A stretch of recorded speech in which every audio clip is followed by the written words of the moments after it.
Pagi Pak Yong, Ya, selamat pagi Mas Sidik. Ya, gimana kabarnya? Ini lagi di mana nih? Bogor atau di Balikpapan ini?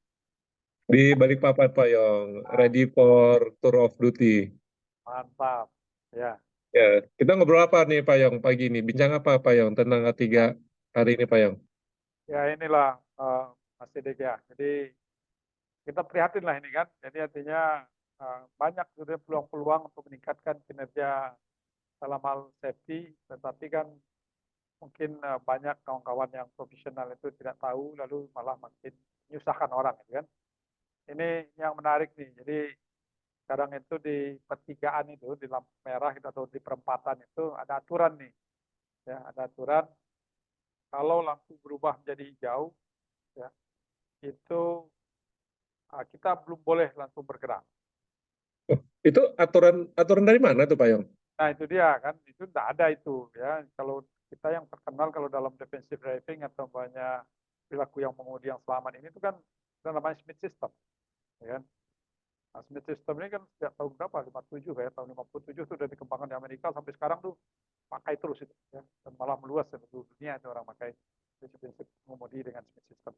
Dan ini sekarang ada aturan apa namanya?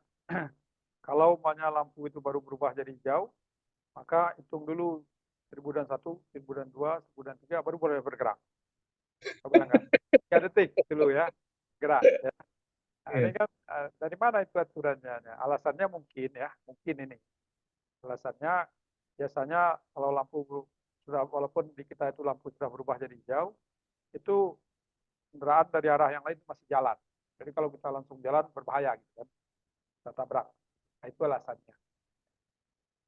Tapi kembali lagi, ini kan mungkin tadi yang mungkin di di diskusi kita sebelumnya, inilah logika-logika itu. Mungkin kadang-kadang menggunakan logika sederhana gitu, ya. Lalu terus Tapi tidak logikanya dijadikan tidak logik gitu Pak diformalkan, Yong ya. ya kan? Jadikan aturannya atau logikanya nggak logik kan? Kan? Pakai Iya. common sense ya, apa? Ya.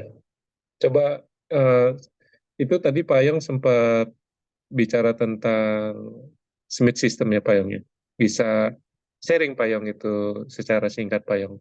Ya, jadi Smith System itu kan dia ada 5 kunci mengemudi yang selamat lah, ya, dari Smith System ini. Jadi itu apa, pandangan jauh ke depan ya, dalam bahasa Inggris itu dia bilang aim high in steering gitu ya. Harus lihat pandangan jauh ke depan supaya kita bisa mengantisipasi kalau ada bahaya, lalu kita punya waktu, punya ruang untuk bertindak lah, untuk menghindari bahaya itu. Lalu yang kedua itu apa? Get the big picture, ya, dapatkan gambaran yang luas. Kita kan mengemudi ini pekerjaan yang berisiko. Kita harus melihat, scan itu semua area itu, ya 360 derajat lah, untuk mendapatkan gambaran, karena bahaya itu bisa dari gelap bagian dari depan gitu ya, bisa dari samping kiri, samping kanan, dari belakang. Karena prinsipnya dalam sistem ini apa namanya, uh, uh, dengan penerapan ini kita bisa mencegah insiden. Tidak hanya karena kesalahan yang kita buat gitu ya, tapi juga kalau orang lain pun melakukan kesalahan, kita bisa terhindar. Jadi nggak ada alasan tuh orang lain yang konyol gitu ya, kan sering deh. Defensif ya Orangnya Pak Yong jauh. ya. Ya, ya, ini kan secara umum kan defensive driving, tapi defensive ini kan mungkin ada versi-versi dari mana gitu ya. Nah, ini yang versinya Smith System lah. Jadi ada 5 kunci dari. Jadi itu yang kedua ya, get the big picture. Kemudian yang ketiga itu namanya keep your eyes moving. Jadi mata kita tuh harus bergerak terus gitu ya. Jangan terpaku dalam satu objek saja. Kembali lagi tadi, kalau kita terpaku dalam satu objek, nanti otak kita tuh mulai mencerna ya, menganalisa segala macam, hingga kita lupa dari bahaya yang tempat lain. Jadi bayangkan aja kalau kita noleh ke kiri saat mengemudi, itu kita udah bergerak banyak berapa meter, gantung kecepatan ya. Nah, mungkin kita bisa miss tiba-tiba orang nyebrang atau apa. Jadi makanya ini keep your eyes moving. Jadi kita satu nggak boleh katakan terpaku dalam satu objek lebih dari 2 detik. Nah, kalau lebih dari 2 detik, otak kita tuh mulai mencerna itu informasi yang dia. Nah, pada saat itu yang dibilang apa istilah daydreaming, apa istilahnya, kayak mimpi di siang bolong lah gitu ya. Jadi Fokus kita jadi teralihkan ya Pak Yong ya. ya, ya, jadi teralihkan. Gitu. Baik, ya kita mungkin Distract ya Pak Yong ya. ya, jadi hilang apa namanya, kita bisa melakukan kesalahan apa, ada informasi yang lain yang akhirnya tidak tercapture, dan itu menjadikan berisiko bagi kita. Itu tadi yang ketiga ya. Jadi pertama tadi aim height and steering ya, pandangan jauh ke depan minimal 15 detik. Kemudian get Dapatin the big gambaran picture, luas. dekat, gunakan kaca spion ya segala macam. Karena kalau kita lihat ke depan saja itu hanya 180 derajat. Jadi kalau kita pakai ini, wah, itu pun masih ada yang blind spot. Blind spot gimana caranya? Itu ada istilahnya look at over your shoulder. Jadi Shoulder lihat, nih Pak ya. nah, ini dia. Nah, tapi kembali lagi tadi jangan lebih dari 2 detik kan. Jadi itu yang blind spot itu kita dari lihat atas bawah lah. Nah, jadi itu 360 ya, get the big picture. Kemudian keep your eyes moving tadi, mata harus bergerak terus. Makanya ada yang bilang tiap 5-8 detik atau berapa ya, lihat kaca spion. Jadi kanan terus ke depan. Ya. Karena itu tadi, jangan fokus ke satu objek ini. Jadi istilahnya itu fixter namanya. Jadi nggak boleh fixter itu terjadi karena itu tadi. Yang keempat adalah leave yourself and out. Jadi kita harus melepaskan diri dari iring-iringan, dari kelompok-kelompok. Atau istilahnya itu cluster-cluster dalam traffic ya, dalam lalu lintas. Jadi kenapa? Kalau ada orang bannya copot karena kita terperangkap dalam iring-iringan, ya mobilnya apa istilahnya berubah arah yang macam ya kita bisa dihajar. Gitu. Jadi itu makanya, nah termasuk tadi di persimpangan tadi itu, ya persimpangan tadi. Jadi ini penerapannya ini harus komprehensif ke 5 kunci itu. Nah, terakhir adalah make sure they see you. Hanya pastikan orang lain itu, apa pengemudi lain atau apa namanya pejalan kaki itu melihat kita. Karena kalau dia melihat kita mungkin dia aware dengan itu. Ya, tapi juga nah, kemudian juga kita bisa gunakan sarana yang ada, namanya klakson kah, dim kah, atau apa isyarat-isyarat lain yang ada di kendaraan kita ya. Jadi itu 5 kunci itu. Ya. Sekarang kembali ke yang kasus di apa tadi? Persimpangan Pak Yang.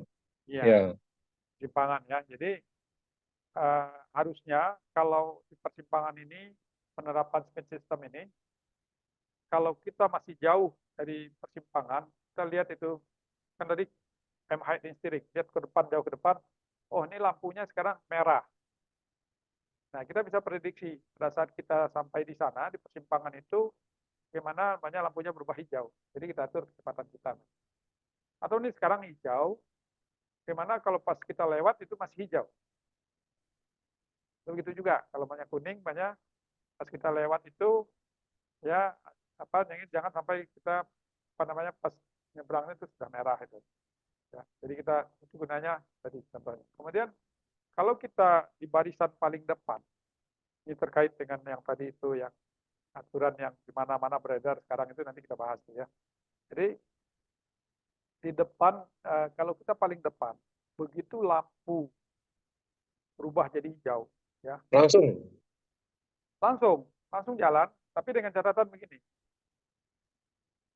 Kan kalau apalagi yang itu ada apa namanya ya, ada hitungan ya, ada hitungan mundur atau apa ya, begitu mau kan banyak 3, 2, 1, 0 itu ya, jalan tuh. Nah, kita udah Ya, scan itu. Karena sebetulnya kalau lampu di kita itu apa namanya belum hijau di kita, sebetulnya kan di sisi yang lain itu sudah merah atau sudah kuning ya. Atau kuning dulu atau sudah merah. Jadi bukan persis saya kira ya. Silakan ya mati ya. Bukan persis di sana merah terus ini juga otomatis hijau gitu ya. Nah, jadi artinya dari arah persimpangan itu sudah ada antisipasi. Di dalam smart system tadi kan ada get the big picture. Ya. Jadi pada saat kita di persimpangan kita paling depan itu lihat ke semua arah, aman nggak? Masih ada enggak kendaraan yang menerobos? Ya. Begitu tidak ada kendaraan yang menerobos, bergeraklah dengan cepat. Kenapa kita harus cepat? Harus segera. Ya. Supaya kita lepas dari iring-iringan nanti di belakangan kita. Kalau kita pelan-pelan, di belakang ini kan nyusul ini nanti. dia Motor-motor. bukan nyusul dia mungkin nempel-nempel segala macam kan berisiko, nggak ada space. Nah, itu prinsip di yang nomor 4 tadi, kunci nomor 4, leave yourself and out. Itu masalah space. Ya kan? Kalau ada ruang yang cukup, jadi kalau ada bahaya ada segala macam kita terhindar dari bahayanya. Itu prinsipnya. Jadi makanya kita harus lepas dari kluster-kluster tadi itu. Jadi begitu ada kesempatan sudah hijau, kita lihat dari semua arah persimpangan itu aman, jalan sesegera mungkin. Jadi Ya. kan kecepatan yang tinggi lah, katakan tinggi itu dalam arti dalam batas yang masih selamat gitu. Apa untungnya? Biasanya kalau sudah di kita hijau yang lain merah, itu di depan kita itu kosong. Silahkan lihat. Nah, Ya. itu space yang kosong itu kita manfaatkan untuk duluan lepas dari yang lain. Biasanya Ya. orang kan pelan-pelan masih. Jadi sekarang kalau kita lihat aturan yang tadi dibuat 3 detik tadi, ya, ya, itu kalau 1021, 1022, 1023 itu ya 3 detik, ya, kita tahan itu lalu lintas. Kan?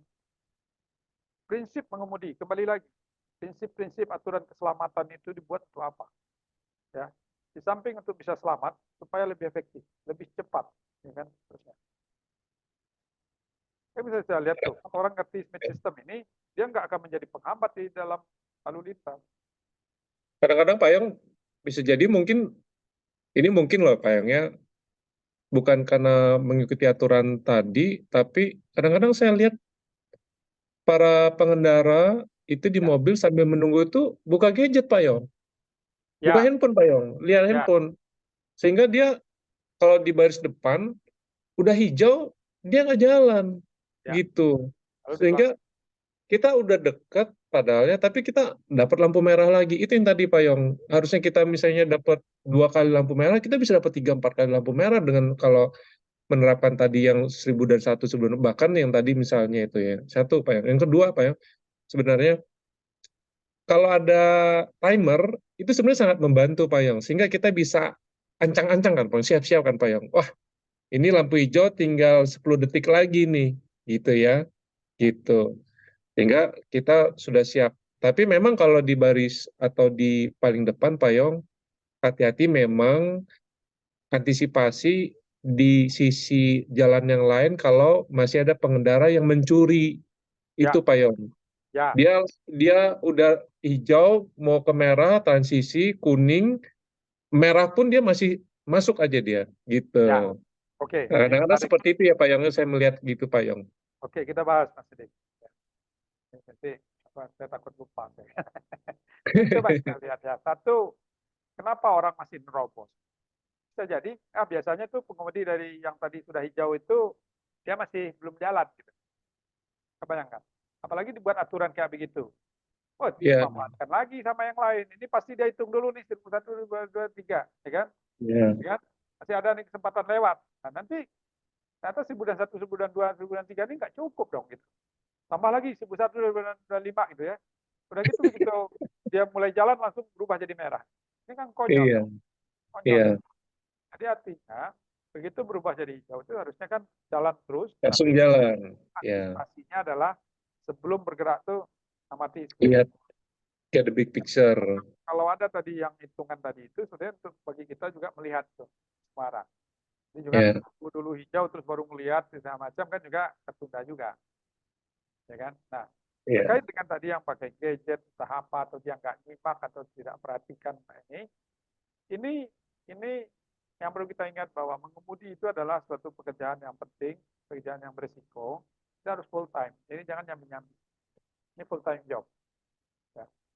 Nah, jadi ya fokuslah mengemudi ya. Lupakanlah dulu itu handphone apa segala macam gitu.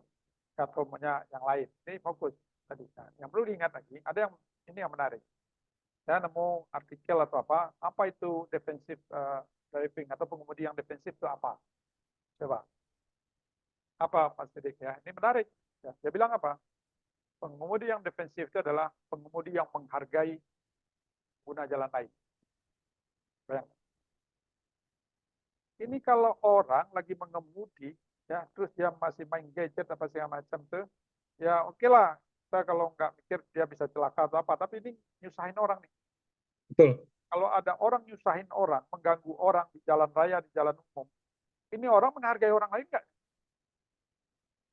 Sama sekali tidak menghargai orang. Nah, itu yang disebut di dalam defensive driving. Jadi pengemudi yang defensif itu adalah pengemudi yang menghargai pengguna jalan lain. Ini Ya, saya kalau kayak begini nih pelan-pelan pelengap-pelengok segala macam nih ganggu orang nggak? Oh ya, saya banyak nih sebetulnya susah mendahului terus saya paksakan mendahului terus akhirnya orang jadi ya, rem mendadak apa segala macam nih kita ganggu orang nggak? Ya. Ya, Makanya kalau kita hatikan dengan sangat apa ya, eh, mendalam ya, bahwa pengemudi yang defensif dalam menghargai pengemudi lain, ya pengguna jalan lain segala macam, ya itu selamat dah. Kan ya, sama, ada juga ya, ya, yang mengalah ya, ya, dia yang mengalah kan, dia mengalah itu kan apa? Dia menghargai orang lain. Mungkin ada orang yang mau buru-buru atau apa namanya ya, dia kasih kesempatan apa. ya. Sama dengan gini juga Pak Yong. Saya setuju, saya setuju sekali tadi Pak Yong. Eh, Orang yang tidak menghargai, karena ini kita selalu berpikir bahwa ini jalan umum. Ya, Kalau dia di jalan dia sendiri di rumah, dia mau berhenti di tengah jalan, mau ngapa-ngapain, terserah gitu. Ini kan jalan umum, gitu kan, gitu. Jadi hargailah yang lain. Sama ini juga Pak Yong. Gimana nih pendapat Pak Yong? Ini belum tentu saya benar. Eh, Kecepatan Pak Yong, ya ya, kan? Nah, kalau jalan sepi itu kita kan boleh cepat Pak Yong, iya kan? Jalan sepi nih. Saya kadang-kadang saya lihat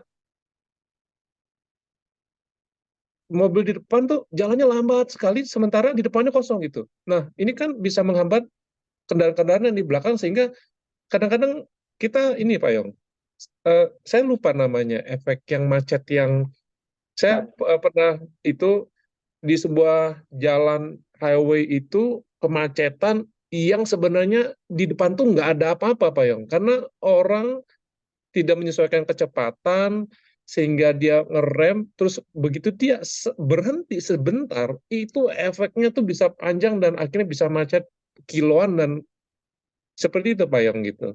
Jadi Efek dominonya ya.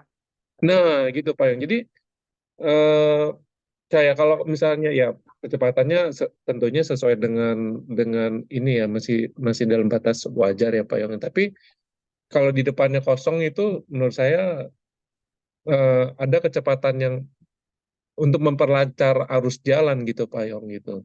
Nah itu Ya, Pak Yong gimana Pak Yong? ya, jadi kalau kita pertama begini, kalau dari segi kecepatan ini bentar nanti Mas Sidik saya ingatkan lagi kalau saya gampang dari apa yang konsennya Mas Sidik.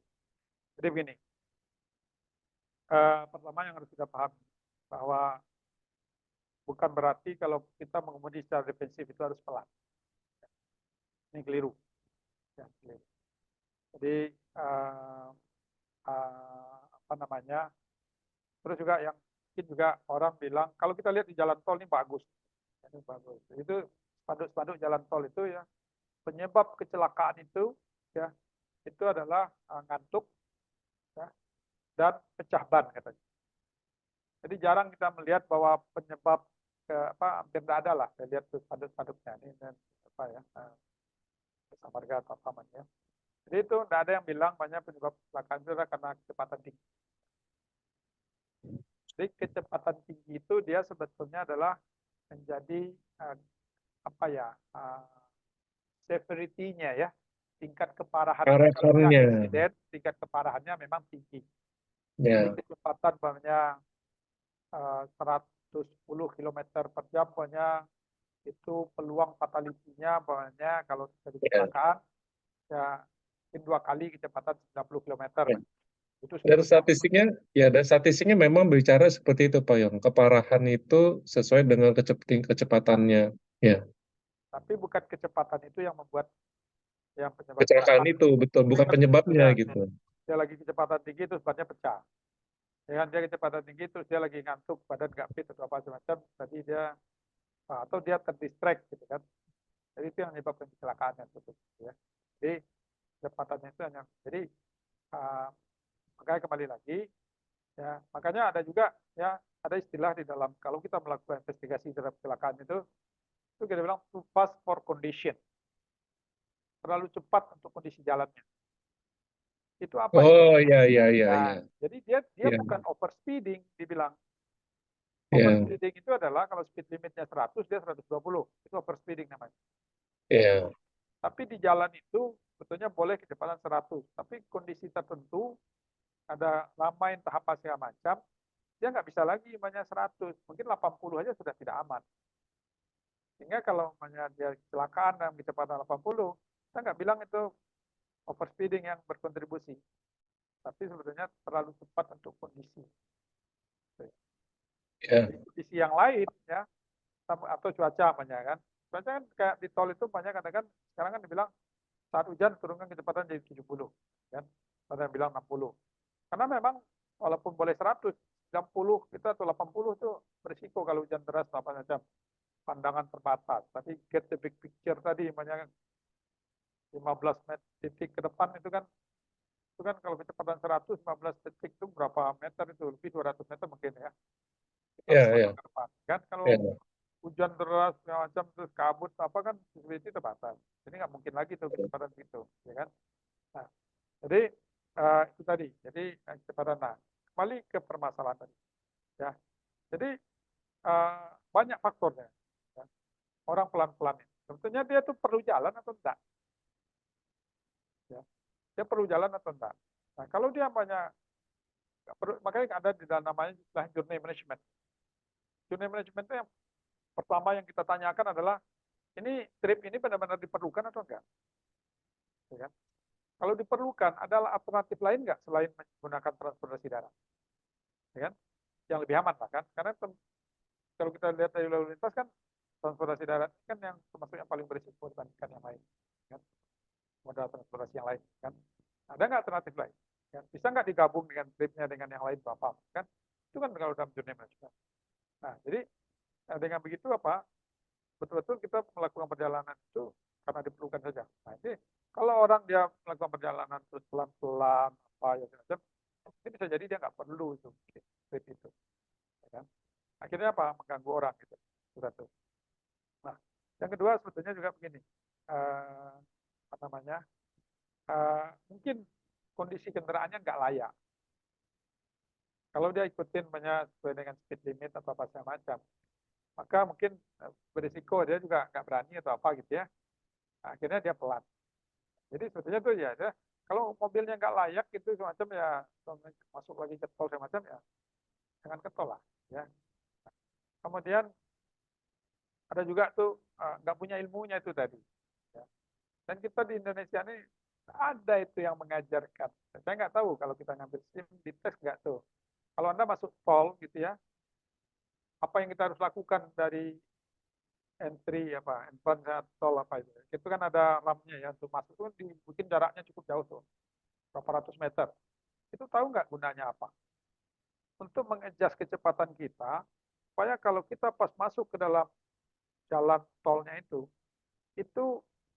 kecepatan kita itu sesuai dengan irama kecepatan di dalam tolnya. Sehingga kita masuk, orang ngerem aja enggak perlu ngerem orang itu. Jadi kita udah ngamatin tuh. Jadi makanya tuh kan jauh tuh. Nah, mungkin ada juga saya mulai lihat tuh satu dua nih, mungkin nggak tahu tuh harusnya PU lihat lah ya, Bina Marga atau apa ya. Itu kadang-kadang masuk tol itu langsung tajam gitu ya. Ya nggak bisa itu. Jadi itu harus buat kesempatan untuk orang mengejar kecepatan sehingga pada saat dia masuk ke jalan tol tidak mengganggu irama kendaraan di dalam. Saya bayangkan. Siapa yang punya ilmu kayak itu? Tapi iya, kalau kita lihat ini sejalan dengan apa yang kita bicarakan tadi. Nah, oke, pengemudi yang defensif itu adalah yang menghargai orang lain. Kalau saya masuk ini nanti, jangan sampai orang jadi ngerem nih. Gara-gara ngerem saya nih. pelengok pelan-pelan. Ya, betul Pak ya. Nah, tadi juga ini kan. Nah makanya ini menarik nih. Di dalam uh, kita bicara human performance atau just culture ya. Di dalam apa namanya algoritma just culture. Ada penyimpangan perilaku itu yang harus disupport. Oh, penyimpangan perilaku yang harus disupport. Disupport. Orang melanggar gitu, ya lakukan violation, tapi keputusan dia untuk melanggar itu disupport. Harus disupport. Kenapa? Karena sosial benefitnya itu jauh lebih besar daripada risikonya. Contohnya Pak Yang, contohnya.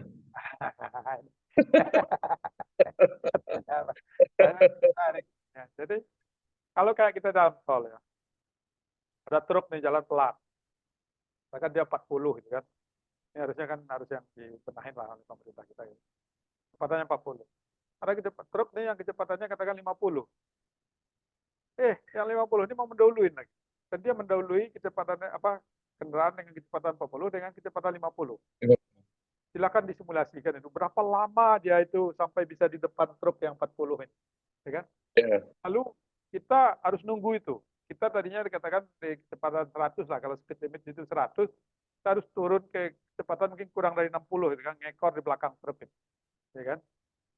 Kampas rem habis. Ya kan? Kita harus ngerem agak kuat gitu ya. Lalu apa namanya? Ya itu tadi. Ya, waktu kita hilang atau apa macam-macam. Ini kan masalah kerugian secara sosial ya, istilahnya kan. Nah, artinya lalu kita memutuskan apa ini kontroversi Bahu jalan. Bahu pakai jalan. bahu jalan, ya kan? Kita memutuskan mengambil bahu jalan. Itu kan melanggar tuh, nggak boleh tuh. Tapi kan benefit apa keuntungan secara sosialnya ya, sosial benefitnya itu lebih besar dari risknya. Kenapa dari risknya? Sekarang bahu jalan itu desain safe nggak? Kalau jalan tol itu safe nggak? Sekarang bahu Kenapa jalan kan? digunakan untuk apa? Emergency kan? Iya. Ya, bisa jadi tidak se-safe inilah ya kan. Se-safe apa namanya jalan utamanya lah ya kan. Tapi itu kan dirancang kualitasnya atau apanya mungkin agak lebih kecil gitu ya. Lebarnya atau apa. Jadi artinya apa? Ya, risikonya mungkin lebih besar risiko kita butuh-butuhin truk ini gitu kan. Ya. Itu tadi mungkin Oh akhirnya ya. kita ngerem mendadak, makanya kita pakai ABS. ABS itu nggak bisa kita rem gitu terus berhenti sesuai yang kita harapkan Pak. Kembali lagi ke risk base nih Pak Yong. Saya setuju kalau Ya, bicara ke risk base Pak Yong. Yang mana ya, yang resikonya lebih besar atau lebih kecil kan Pak Yong. Dan ya, itu dan itu bukan kita all the time di bawah jalan, tapi ya, hanya se sepas pas kita untuk melewati itu saja gitu. dari situ ya.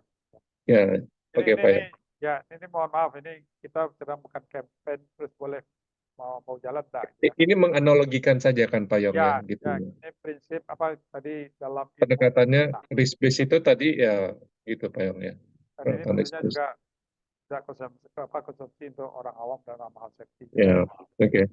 Ya, jadi Yang ya, silakan Pak.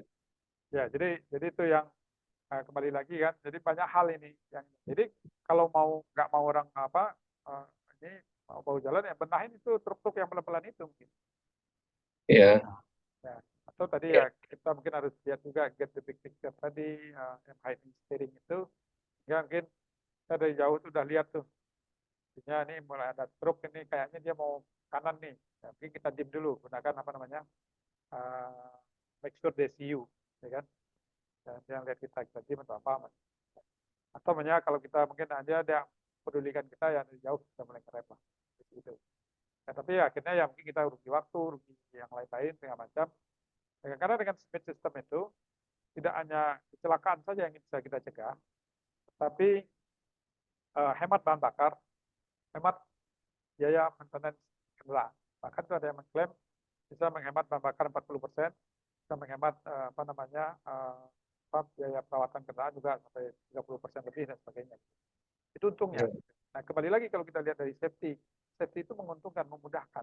Bahkan banyak perusahaan yang sudah level tertentu dia bilang good safety is good business kan. Ini. ya, ya. Oke.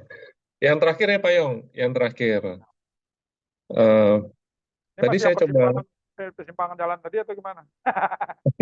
Sembilan satu, sembilan dua, sembilan tiga tadi. ya, ini ada masih 1001, 1002 Pak Yong. Tapi Ah, kalau yang di persimpangan jalan seperti udah clear Pak Yong. Tapi kita masih ada konteksnya dengan defensive driving Pak Yong. Ini yang terakhir diskusi kita Pak Yong. Jadi eh, eh, jarak iring Pak Yong. ya, Jadi kalau kalau dilihat dari apa defensive drivingnya Smith System kan tadi tidak secara dibilang tuh tidak secara apa disebutkan bahwa harus menjaga jarak iring. Tapi yang pertama adalah pandangan jauh ke depan kan Pak Yong ya gitu. ya, Nah, jarak iring nih Pak Yong, kita bahas sebentar Pak Yong, jarak iring. Nah, ada yang bilang waktu, ada yang bilang jarak kan gitu. Setahu saya yang pahami kan waktu detik ya Pak Yong ya gitu ya. Nah, menghitung detiknya kan tadi kenapa makanya 1001, 1002, 1003 itu kan pendekatan bagaimana kita menghitung detik ya Pak Yong ya. ya. Gitu. Apakah benar ya Pak Yong ya? Memang jarak kiring itu kita lihat dari Smith. Yang pertama ya Pak Yong ya, pandangan jauh ke depan. Ya, jadi begini. Eh, jadi jarak iring itu sebetulnya supaya kita juga dapat tadi M height steeringnya dapat gitu ya. Kalau kita cukup jauh dari kendaraan di depannya itu mungkin kita masih bisa kalau agak turunan tuh kita bisa lihat di atasnya jauh ke depan gitu ya. Mungkin kita ke arah sampingnya bisa melihat lah. Tapi kalau terlalu mepet itu bayangkan aja. Terus dulu dicontohkan saya itu apa ya? eh, Tadi saya hitung Pak Yong 100 km per jam itu satu detiknya itu 27 meter Pak Yong. meter ya. Kalau kecepatan kita 100 km per jam. Sementara kalau di tol tuh 100 km per jam tuh kayak jalan 40 km per jam Pak Yong. Kayaknya ya, perasaan kita kan ya Pak Yong ya. Kalau di jalan tol itu 100 km per jam tuh kita kayak ya mungkin 50 atau 60 kilometer 60 kilometer di jalan kota itu cepet gitu Pak Yong. Kalau di jalan tol tuh 100 tuh kayak 40 gitu, 50 gitu. Tergantung kendaraannya juga ya. Kalau mobilnya bagus juga apalagi ya. Iya, oh Terasa iya. pelan sekali ya. Iya, Jadi ini kembali ke tadi ke jarak pandang ya. Bayangkan kalau kita banyak terlalu dekat beriringan dengan apa? Ngikutin truk lah ya. Kita di belakang truk gitu ya. Jarak iringnya terlalu dekat. Ibaratnya itu kita tuh di depan kita nih seperti ini. Kalau lihat tuh. Optionnya kan ya, kelihatan ya. Ya kayak ada inilah, kayak ada tembok di depan kita kan banyak sekali yang tidak terlihat sama kita. Jadi apa tutup gitu ya ya, ya. pandangan kita. Jadi makanya kalau ada space itu pandangan kita jadi lebih luas. Jadi prinsip Smith system tadi pakai juga. Ya. Nah sekarang pertanyaannya adalah kenapa itu pakai detik? Kemudian ada juga yang pakai meter ya. Maka itu kan di jalan tol atau di jalan itu dikasih garis ya. Ini sekian meter, sekian meter. Jadi kalau ada lalu juga dikaitkan lebih mudah ya. 40 km jarak iring 40 meter. Ya, atau 100 meter, apa 100 km per jam 100 meter. Itu supaya mudah ingat. Nah permasalahannya adalah, kan banyak orang juga nggak bisa memperkirakan. Kalau kita tanya ini berapa nih jaraknya, ya kan? Berapa nih panjangnya? Oh ini kira-kira 3 meter. Kita ukur, ada cuma 2 meter kan? Iya kan? Ada orang yang memperkirakan itu lebih. Tapi ada juga ini berapa nih? Wah, paling 3 meter gitu ya. Taunya 5 meter itu. Ya kan? Paham nggak? Jadi dari pandangan itu, jarak itu mungkin relatif apa ya. Nah, tapi kalau dengan waktu, ya tadi, Konsisten ya. ya dia konsisten. Dan mau kecepatan berapapun, dia konsisten. Nah, dan juga istilahnya kan di beda kecepatan kan beda jarak. Nah, jadi memang paling gampang, paling lebih akurat itu kalau kita ngukur jarak itu dengan waktu pada saat mengemudi. Nah, sekarang tadi Mas Sidik ukur 100 km per jam itu 27 meter ya per detik kita bergerak. Betul. Sekarang ya 27 kali 4 ya kalau dibuat persyaratannya itu jarak iring itu minimal 4 detik. Jadi 27 Ya. kali 4, ya kan? Udah 108 tuh Pak Yong. Ya, lebih 100 kan. Ya, 100 meter ya. Ya, tapi juga kalau kita lihat ya, saya dipersyaratkan jarak iring minimum itu 4 detik itu sudah ada faktor safety-nya semacam. Kalau mepet-mepet atau apa namanya kita 3 detik saja juga sudah cukup aman. Kalau kita cukup prima, cukup apa ya, fit gitu ya, mengemudi, ya, tidak konsentrasi gitu. Jadi ini dibuat 4 detik ya, lebih aman lagi. Ya. Jadi makanya, sekarang coba kalau 40 itu 40 km per jam itu gerak kita setiap detik itu bergerak itu sekitar 11 meter. Jadi kalau kita pakai 4 detik itu 44 meter. 24 meter, Pak. Ya, 26.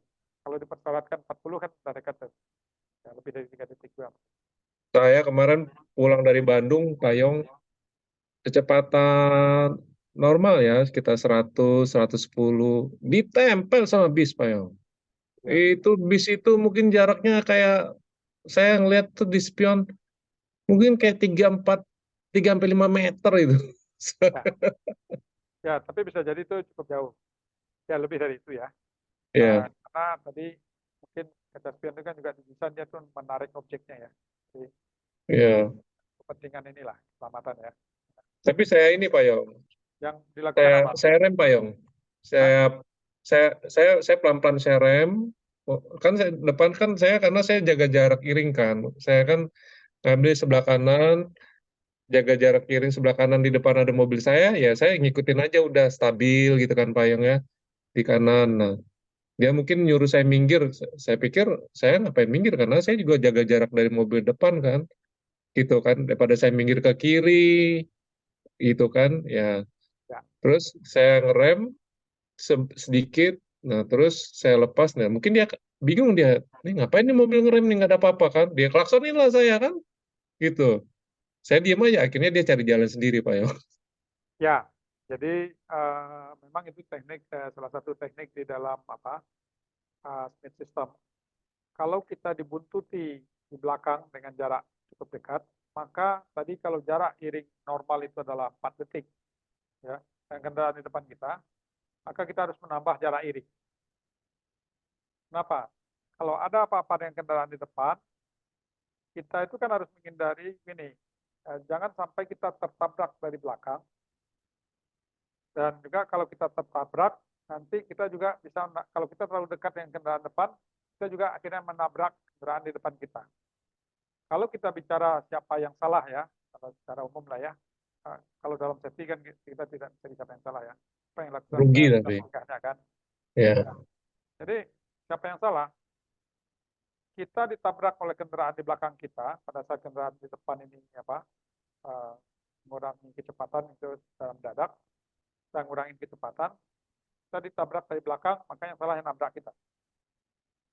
Tapi kalau hanya pada saat kita ditabrak lalu karena kita space-nya ke depan itu kurang, kita juga nabrak kendaraan di depan kita, maka antara kita dengan kendaraan di depan kita itu yang salah adalah kita, karena kita yang nabrak. ya, Paham ya? ya, Nah, ya, sekarang ini kan satu sisi kita ditabrak, di lain juga kita nabrak orang lain.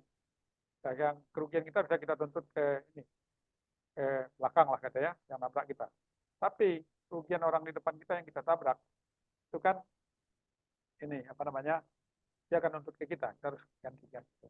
Nah, ya, jadi salah satu cara adalah tambah jarak iring dengan di depan, lalu yang di belakang ini kita dengan menyalakan injak rem itu, sudah kita memperingatkan Anda terlalu dekat. Kan? Itu kan make sure DCU tadi. Jadi prinsip kelima dari speed system. Nah, jadi tadi dia menghindar gitu. Tapi sebetulnya opsi yang lain sebetulnya, kalau kita menemukan pelaku pengemudi di jalan banyak minibus seperti itu, sebetulnya memang lebih baik mudahkan saja mereka untuk mendahului. Jadi kita yang pindah ke kiri. oke, Pindahkan ke kiri, terus silakan dia lewat. Kalau enggak, kalau dia tadi tidak ambil inisiatif untuk ke kiri, maka dia akan kita akan dalam posisi yang berisiko terus tempel sama dia. ya, Jadi kan prinsipnya kan kita harus menghindari semua risiko itu kan, potensi terjadi kecelakaan, insiden ya, segala macam ya. Udah hindarin, kita berikan kemudahan bagi dia mendahului, udah biarin dia buat apa. ya. Sementara jalur kiri waktu itu padat Pak Yong. Jadi memang kalau saya lihat di jalur sebelah kanan itu memang stabil dia gitu kan Pak Yong, ya dengan kecepatan stabil dan jarak iring stabil gitu Pak Yong. Nah Ya. gitu. Nah, Jadi kita nggak kalau di pelan juga kiri, Pak Yong. ya kalau di kiri padat kan berarti kalau kita pindah lajur mungkin juga ada berisiko juga ya. Di kiri apa? Betul, betul Pak Jadi hanya Yong. ya salah satu opsinya tadi mungkin itu tadi Betul. kita Iya, menambah jarak iring dengan kendaraan di depan kita iya. Ya, sambil jadi tadi ngeliatin rem itu. ya, seakan-akan kayak kita tuh, saya merasa kayak dipaksa suruh minggir sama bis itu, sementara menurut saya ini harusnya bis itu ngikutin aja dengan orang kecepatannya juga udah sekitar 110-an kok gitu kan, Payang ya, kecepatan yang yang diizinkan gitu kan, ya udah stabil aja barengan gitu kan, gitu. Dia mau ugal-ugalan gitu kan, gitu. Oke, Payong. Cukup menarik sih kalau ini ya, kita bicara tentang perilaku mengemudi. Sekali lagi kita bicara ada kata-kata perilakunya Pak Yong ya gitu ya. Behavior gitu Pak Yong ya gitu. Pasti akan banyak-banyak case-case yang bisa kita angkat Pak Yong. Mungkin suatu saat ada case-case yang suatu kecelakaan atau apa mungkin yang kita tadi ini hari ini kita di persimpangan ya kan Pak Yong gitu. Mungkin Ya, ada case-case lain gitu. ya, ada ya kita mungkin bahas juga kasus-kasus tadi ya. Jadi yang tadi yang pakai logika sederhana, pakai common sense segala macam itu mungkin bisa kita luruskan lah harusnya. Nah, Oke, Pak Yong. balik ke yang tadi mungkin sedikit sebagai penutup Mas Sidik. Jadi kalau kita melihat, kalau kita sudah terapkan Smith system itu secara komprehensif, tidak perlu lagi itu ditambah aturan tadi sebulan 1, sebulan 2, sebulan 3 pada saat berjalan itu. Ya. Itu hanya Yes. mengganggu, memperlambat, mengacaukan lah. Ya. Yeah. Jangan dipikir itu membuat jadi lebih aman. Karena begini, saya udah hitung sebulan 1, sebulan 2, sebulan 3, masih ada juga nyelonong. Masih boleh nggak dia jalan? Oh saya kan udah hitung sebulan 3 nih, 3 detik nih saya udah nih.